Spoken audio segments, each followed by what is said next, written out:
मित्रों नमस्कार।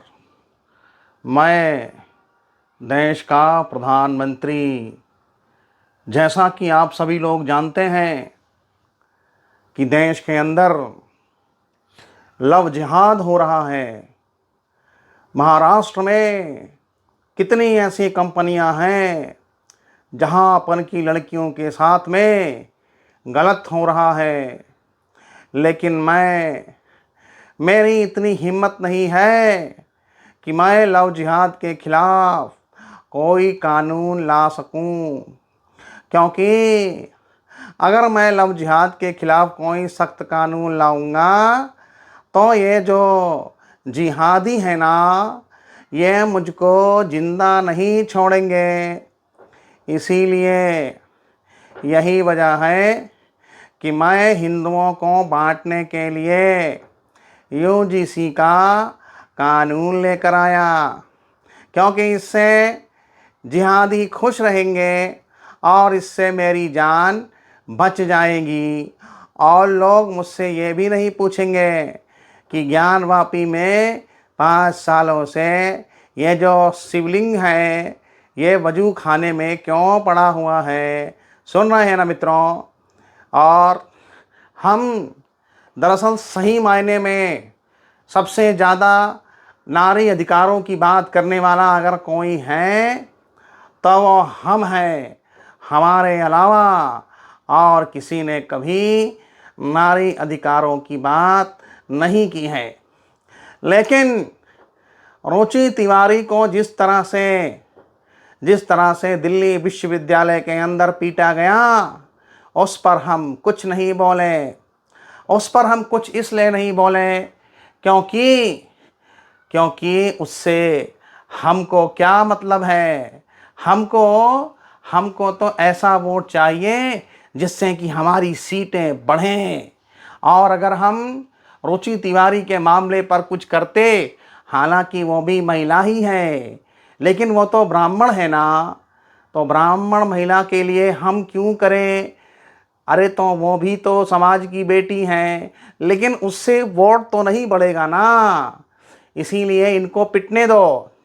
जितना ही ये पिटेंगी उतना ही हमको ज़्यादा से ज़्यादा वोट जो शेड्यूल कास्ट का है वो हमको मिलेगा।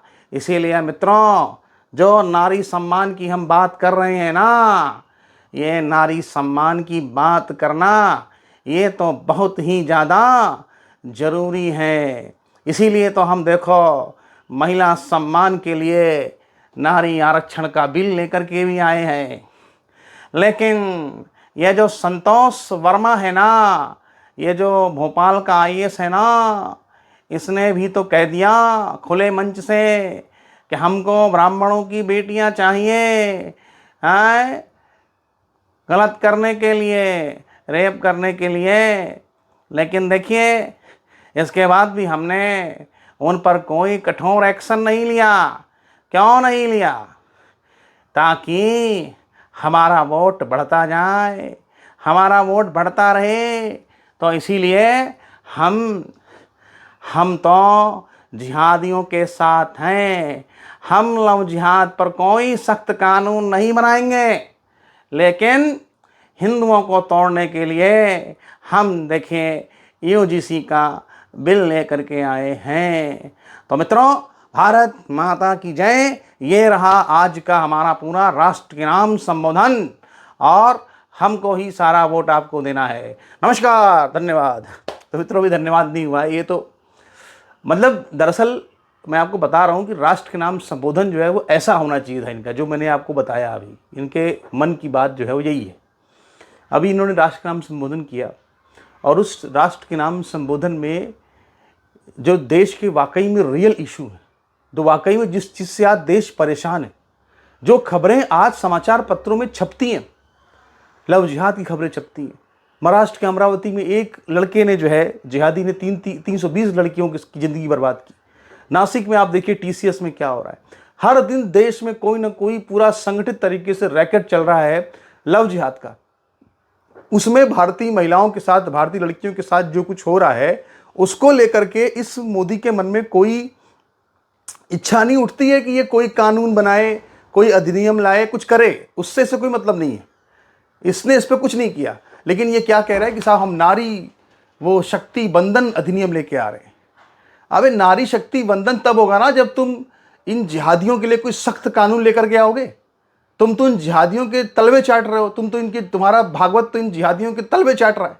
तुम्हारा संघ तो कह रहा है कि, संघ क्या कहता है कि समदृष्टि होनी चाहिए, सबके प्रति समदृष्टि का भाव ढूंढ रहे हैं वो लोग। तो ये इनकी स्थिति है, आप सोचिए। अभी मैं इनका पूरा जब मैं सुन रहा था इनका पूरा तो उसमें क्या कह रहे हैं मोदी जी कि अरे ये जो विपक्ष की सोच है ये दकियानूसी सोच है। मतलब विपक्ष को नहीं, मतलब उन्होंने कहा कि कुछ लोग महिलाओं को दकियानूसी सोच के हिसाब से देख रहे हैं, ऐसा बोल रहे हैं। अरे दकियानूसी सोच किसकी है सोचो। दकियानूसी सोच, ये तुम वही एजेंडा चला रहे हो जो पूरा पाश्चात्य एजेंडा है कि हमारी सोच जो है वो कुछ लोगों की सोच दकियानूसी सोच को लेकर के है। यही सब बोल बोल करके तुमने कितनी लड़कियां, कितनी बेटियां जो है क्या कहते हैं कि वो लव जिहाद के भेंट चढ़ रही हैं। लव जिहाद के ऊपर तो तुम कोई कानून लेकर के नहीं आए, लव जिहाद पर तो तुम कुछ लेकर के नहीं आए, लेकिन तुमको क्या समझ में आ रहा है कि हम कोई बहुत महिलाओं का वोट। अरे मैं आपको योगी जी कह रहा हूँ, मोदी जी, अगर आप सच में अगर लव जिहाद के खिलाफ अगर आप कोई सख्त कानून लेके आते ना, ये सारा महिलाओं का वोट आपको मिल जाता, सब लोग आपका वोट करते। लेकिन आप पता नहीं कौन सा वो मुद्दा लेके आए, नारी शक्ति बंधन अधिनियम, उसमें क्या होगा, उसमें अधिक से अधिक 100-200 महिलाओं को जगह मिल जाएगी, बाकी महिलाएं का उनका क्या करोगे आप, उनका कैसे विकास होगा? वो तो वहाँ पे लव जिहाद की भेंट चढ़ रही हैं। तो ये इनकी जो पूरी असलियत है वो यही है कि भाई देखो, राष्ट्र के नाम संबोधन के नाम पे इन्होंने सिर्फ मंच का राजनीतिकरण किया पूरे, जबकि राष्ट्र के नाम संबोधन एक ऐसा मंच है जो मैं समझता हूँ कि जिसमें राष्ट्र की बात होनी चाहिए। और राष्ट्र की बात यह है कि देश में जिस तरह लव जिहाद बढ़ रहा है, जिहाद बढ़ रहा है, तो इनको जिहाद के खिलाफ में हर तरह के जिहाद, 2500 तरह के जिहाद देश में चल रहे हैं, उन सब के खिलाफ में इनको एक कानून लाना चाहिए था। लेकिन उसके खिलाफ ये कोई कानून नहीं ला पाए, उसके खिलाफ ये कोई अधिनियम नहीं ला पाए, बल्कि इनको लग रहा है साहब कि बस हम जो है वो तो क्या नाम है कि हम तो बहुत दुखी हैं, हम दुखी हैं इसलिए कि नारी शक्ति बंधन अधिनियम जो पास नहीं हुआ, हम किसी और तरीके से पास कराएंगे। लेकिन मैं आपको यहाँ बताना चाहता हूँ, जितने भी लोग सामान्य वर्ग के अगर देख रहे हैं, और सभी हिंदुओं को बता रहा हूँ, क्योंकि कहीं ना कहीं अगर एक वर्ग रुष्ट होता है ना तो पूरे हिंदू धर्म की एकता खत्म होती है। जो लोग भी देख रहे हैं जरा सोचिए इस चीज़ को आप कि आप क्या कर रहे हैं। अभी आप जो है वो सामान्य वर्ग के लिए कह रहे हैं, आप जो कह रहे हैं कि हम नारी शक्ति बंधन अधिनियम ला रहे हैं, हम महिलाओं को आरक्षण देंगे, फिर उसी महिलाओं के अंदर जो कोटा होगा उसी कोटे में आप पे दबाव पड़ेगा। सब कहेंगे कि जो है इसमें ओबीसी एससी एसटी को दिए, उसमें आप ओबीसी एससी एसटी को दे देंगे बाद में, आज से 5 साल बाद मुद्दा बना करके। तो आखिर क्या होगा? आखिर वही होगा कि जिस तरह से आज उत्तर प्रदेश के तमाम और देश के राज्य हैं जहां पर कि पंचायतों में 50% सीटें ऐसी हैं प्रधानी की जहां पर कि सवर्ण चुनाव नहीं लड़ सकता। सोचिए आप, उसकी ये स्थिति है। वही स्थिति आप संसद के अंदर करने जा रहे हो। संसद में आप यही कर दोगे। अभी भी एससी एसटी सीटें कितनी सारी हैं, लगभग ऐसी 140 सीटें जहाँ पे सवर्ण चुनाव नहीं लड़ सकता है। आप क्या कर दोगे आप इसके बाद आप जो है उसमें ओबीसी भी ला दोगे बाद में, महिला कोटा के नाम पे कि ओबीसी महिलाओं को देना है, तो और भी सीटें बढ़ जाएंगी जहाँ पे सवर्ण चुनाव नहीं लड़ पाएगा। तो आप सोचिए, आप देश में एक वर्ग को दबा, आप आरक्षण की क्या आरक्षण की राजनीति है? सबसे घटिया, आपको हिंदुत्व की राजनीति करने के लिए भेजा गया था और आप आरक्षण की सबसे घटिया राजनीति कर रहे हैं, सबसे घटिया राजनीति कर रहे हैं। और बहुत सारे लोग लगातार कहते रहते हैं कि अरे वो तो ईडब्ल्यूएस है, ये है वो है।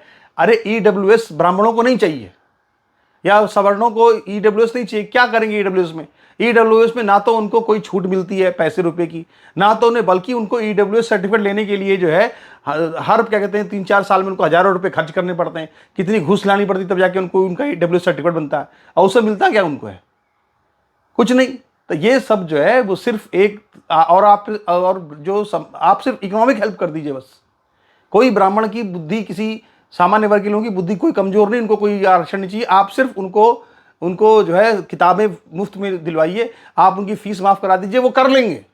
हमको जरूरत नहीं है आरक्षण की इस तरह के। हम सब लोग जो है वो हमेशा गरीब परिवारों से ही रहे हैं। हम भी गरीब परिवार से ही थे। ऐसा नहीं कि हम कोई जो है धन्ना सेठ के परिवार से थे, लेकिन हम लोग भी आए यहाँ पे, दिल्ली आए, छोटे छोटे गाँव से दिल्ली आए, यहाँ आकर मेहनत की, पत्रकारिता संस्थानों में काम किया, देश के तमाम बड़े न्यूज़ चैनल में काम किया, अच्छा काम किया। अच्छा काम करके धीरे धीरे अपना चैनल खोल लिया, कुछ पैसा कमा लिया, धीरे धीरे करके हमने भी कुछ सीख लिया। तो इसीलिए ये कोई अगर कहे ना कि ब्राह्मण गरीब भी है या कोई ठाकुर सामान्य वर्ग कोई गरीब भी है, तो उसको किसी की वो नहीं चाहिए, किसी का एहसान नहीं लेना उसको। आप उसको सिर्फ पैसे में रियायत दे दीजिए कि तुम्हारी फीस भर दी जाएगी, सरकार तुम्हारी फीस भर देगी। लेकिन यहाँ उल्टा हो रहा है। यहाँ क्या हो रहा है कि सामान्य वर्ग का आदमी जो है वो एससी की भी फीस भर रहा है, एसटी की भी फीस भर रहा है, ओबीसी की भी फीस भर रहा है। क्योंकि जो कॉलेज होता है या जो भी कोई प्रशासन होता है वो तो सोचता है अपना खर्चा हमको निकालना है। जब फलाने को धमाके को सबको फ्री है तो किससे खर्चा निकालेगा अपना? इनसे निकालेगा। अगर सबको फीस देनी हो ना तो जितना ब्राह्मणों पर या ठाकुरों पर या वैश्यों पर जो बोझ पड़ रहा है वो सब पे बोझ बढ़ जाएगा, तो उतना बोझ नहीं पड़ेगा। लेकिन इन लोगों ने क्या कर रखा है, पूरा एक जो है मतलब इतनी घटिया स्तर की राजनीति कर रहे हैं जिसका कोई मतलब नहीं है। आरक्षण की राजनीति में रखा गया है, ठीक है, कर लो आरक्षण की राजनीति कर लो, लेकिन महिला आरक्षण का मुद्दा इस देश में कभी भी कोई बहुत बड़ा रूप ले लेगा, मुद्दा ले लेगा, कुछ हो जाएगा, कुछ नहीं होगा। क्योंकि सबको पता है कि 200 सीटें हैं जो महिलाओं को मिलनी है, महिलाओं को मिल जाएंगी। बाकी करोड़ों आबादी का क्या होगा? कह रहे हो 50% आबादी, 50% आबादी, बाकी 200 सीटें तुमने दे दी 200 महिलाओं को। वो बड़े बड़े नेताओं की बेटियां, बड़े बड़े नेताओं के लोग आ जाएंगे, कोई बड़े भरोसा नहीं बाद में क्या क्या तस्वीरें सामने आए, कोई भरोसा नहीं है। हो सकता है कि संसद के सामने इंस्टाग्राम चल रहा हो कि हम तो भैया रील बना रहे हैं। ऐसे भी दिन देखने पड़ सकते हैं आगे भविष्य में। तो भैया ये सब जो है मूर्खतापूर्ण चीज़ें हैं, इसको छोड़ दीजिए मोदी जी। एजेंडे पर बात कीजिए, हिंदुत्व के एजेंडे पर आपको लाया गया था, हिंदुत्व पर चलिए तो ठीक है। और वरना ये सब जो आप कर रहे हैं दाएं बाएं बंदर की उछल कूद, इससे कुछ नहीं मिलने वाला। आप जो है अपने खिलाफ माहौल तैयार कर रहे हैं, आप अपने खिलाफ माहौल तैयार कर चुके हैं। आपकी स्थिति लगातार लोकप्रियता घट रही है और आपको अब इस पर ध्यान देने की आवश्यकता है, ये आपसे हम कहना चाहते हैं। नमस्कार, धन्यवाद।